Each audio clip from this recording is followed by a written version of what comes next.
Frank Warren, they get elected to the Saints Hall of Fame. First of all, welcome to you, Stan, and what's going on out there, and tell us about playing for Mora and playing with Warren.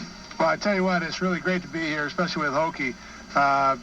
With Mora, what he brought in here after Bum left was a very, very tough training camp, probably the toughest training camp that I've ever had. Brought in a lot of discipline, wanted everyone to know that the game was going to be played his way or not at all, and you were going to leave. And he did get rid of some of the guys that were on this team. And he brought in a lot of guys. Remember, you have to think about all the guys he brought in from the, what was the league called at that time? The USFL. The USFL. You know, Sam Mills and Vaughn Johnson and all those great players. And Antonio Gibson. Mel Gray. He put together a great team off of that, off of bringing those guys in. And really, when those guys came in, we didn't think they could play. We thought it was kind of a funky league and that there's no way they could compete. But these guys were, you know, all Hall of Famers. Sam Mills will be in the Hall of Fame someday. So loved what he brought to us, brought the winning attitude to us, kept everybody in it. Great things for New Orleans. As far as Frank Warren goes, we called him big, and nobody was better at what they did than Frank was. I'm so happy and proud for him because he's gone through a lot of things in his life, and all of them have come out very, very positive. So really proud of Frank, and happy to see him being inducted into the Saints Hall of Fame. What a tremendous football player. Only thing he couldn't do was run that mile-and-a-half test that Mora had every day. Hey, well, there's a lot of us that couldn't do that, Stan, including myself. I always get a kick out of what Bum said when George Rogers was our draft choice. And remember, we used to have to run that mile-and-a-half test, and George couldn't finish it or something. And the media was all over Bum. What are you going to do? What are you going to do? Your number one draft choice, you can't finish. And in Bum's way, he just leaned back and said, well, if we ever get to third down in a mile and a half, I'll have to take Rogers out of the game. Yank him out of there. Frank never had to chase anybody down a mile and a half, but that guy was quick as could be off of the ball. What a great thing.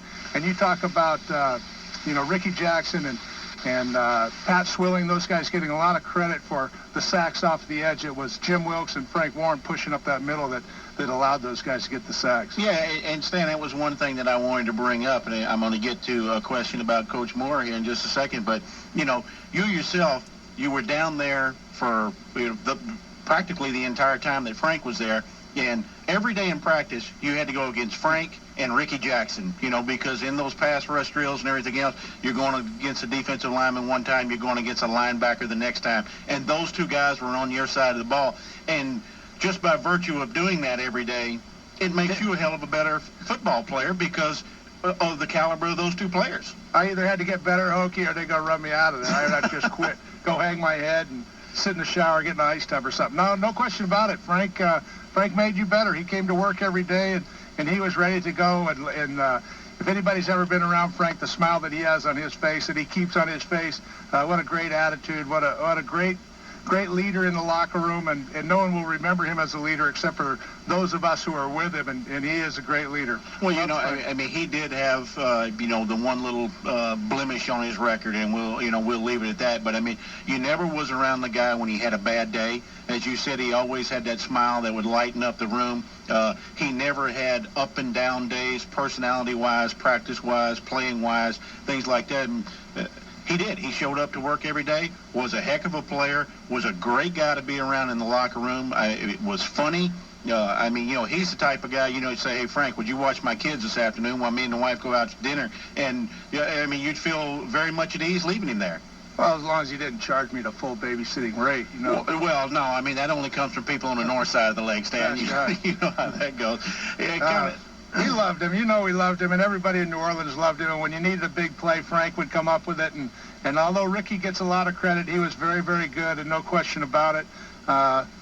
If it wasn't for Frank and Jim Wilkes and those guys shoving up the middle, Pat Swilling, and they could have run away from the rest of them. But those guys were tough in the middle. They couldn't run the ball up the middle, and they sure couldn't set up and pass. So I love Frank. He did a great job. It was wonderful being his teammate. And both of those guys were a little bit different breed of a cat, both Frank and Jim, in that even in today's football, you could put those two guys lined up playing inside as a tackle, and they would be just as good as they were a 3-4 end because they did the things that needed to be done.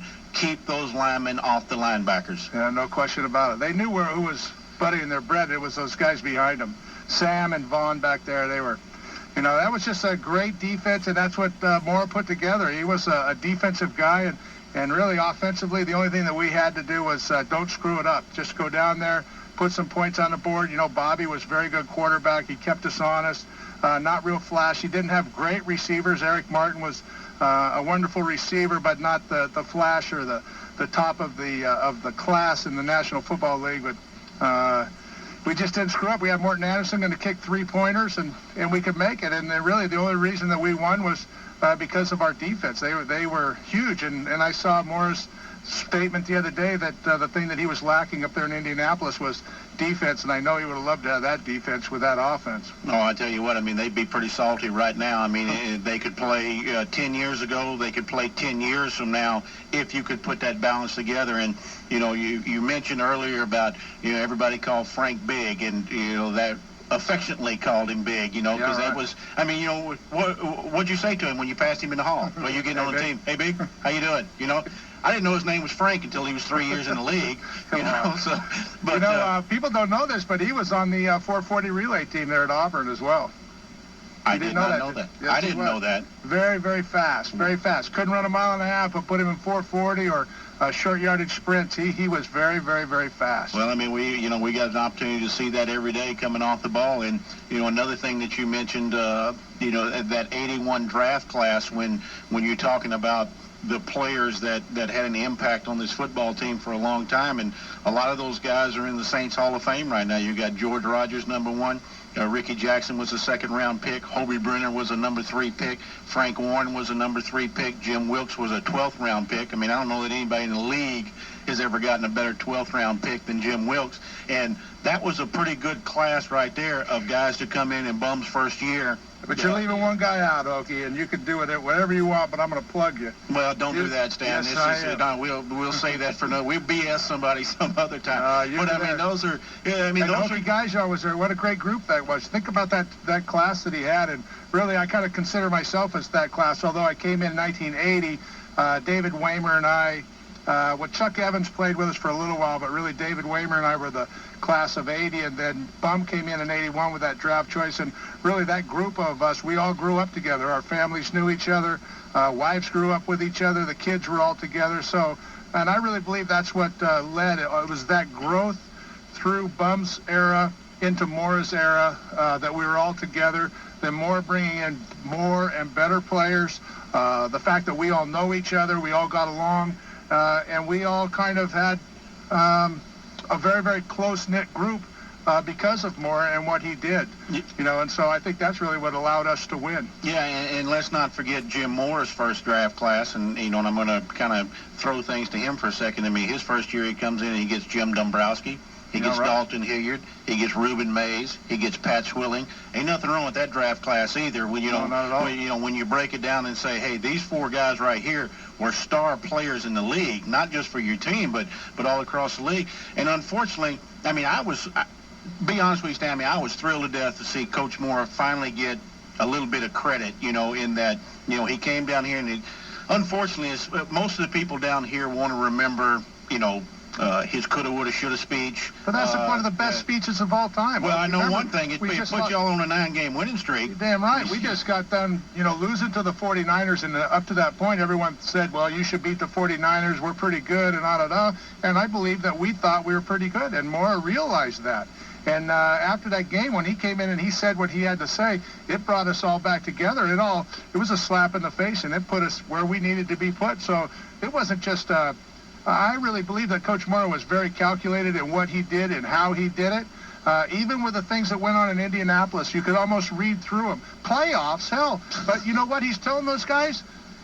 We ain't ready for the playoffs. No, we're not ready for the playoffs. And if you want to be ready for the playoffs, he's talking to the media, but he's actually talking to his players through the media. So I believe that he's a very calculated coach and probably one of the best, most organized coaches that I was ever around. Well, I only got the opportunity for just that 1 year.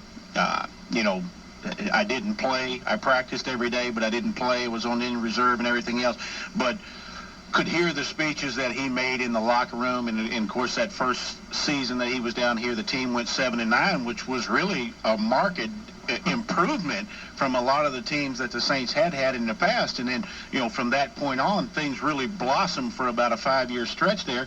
And I think he's the guy that you got to give the credit to, because he was the one that molded that football team, he and Jim Finks. Yeah, he kept us together, he kept us where we needed to be all the time and allowed us. And I think you can make great comparisons between the teams back then when we did go to the playoffs 4 years in a row to the teams of now that they were NFC West champions last year, won a playoff game, but now they just kind of unfolded this year. And I think a lot of those things can be compared to with what Mora did with us then and what's going on inside of that locker room right now. Right, and Stan, there's one more guy that we've got to talk about with this, inductee class, of course, is Dean Kleinsmith, because really up until a year and a half ago, there's nobody that's ever come through that Saints organization that hadn't been probed or poked or whatever by Dean Kleinsmith. Yeah, in places that sometimes you wouldn't really want somebody to touch you. But, I think it was just a great tribute to him, and I'm really tickled to death for the guy right now that he's now the head trainer up there with the Washington Redskins. But a guy that, you just kind of figured was always a fixture here, and he gets the Joe Gemelli Fleur-de-Lis Award this year. Yeah, really, really proud of that fact, too. It came in, actually, I had two guys induct me when I went in the Hall of Fame. It was Dan Simmons, the equipment manager, who's been there forever, and Dean Kleinsmith. With one of them getting me dressed and the other one keeping me together, I had to have them both put me back in there. But very happy for Dean and his family. They're huge, huge Saints fans. It was a tragedy that when he got let go and was no longer part of that organization, but very happy for him now. Going to be up in Washington, and will always be remembered as a great Saints, not person. That's what was in his blood. Fixture.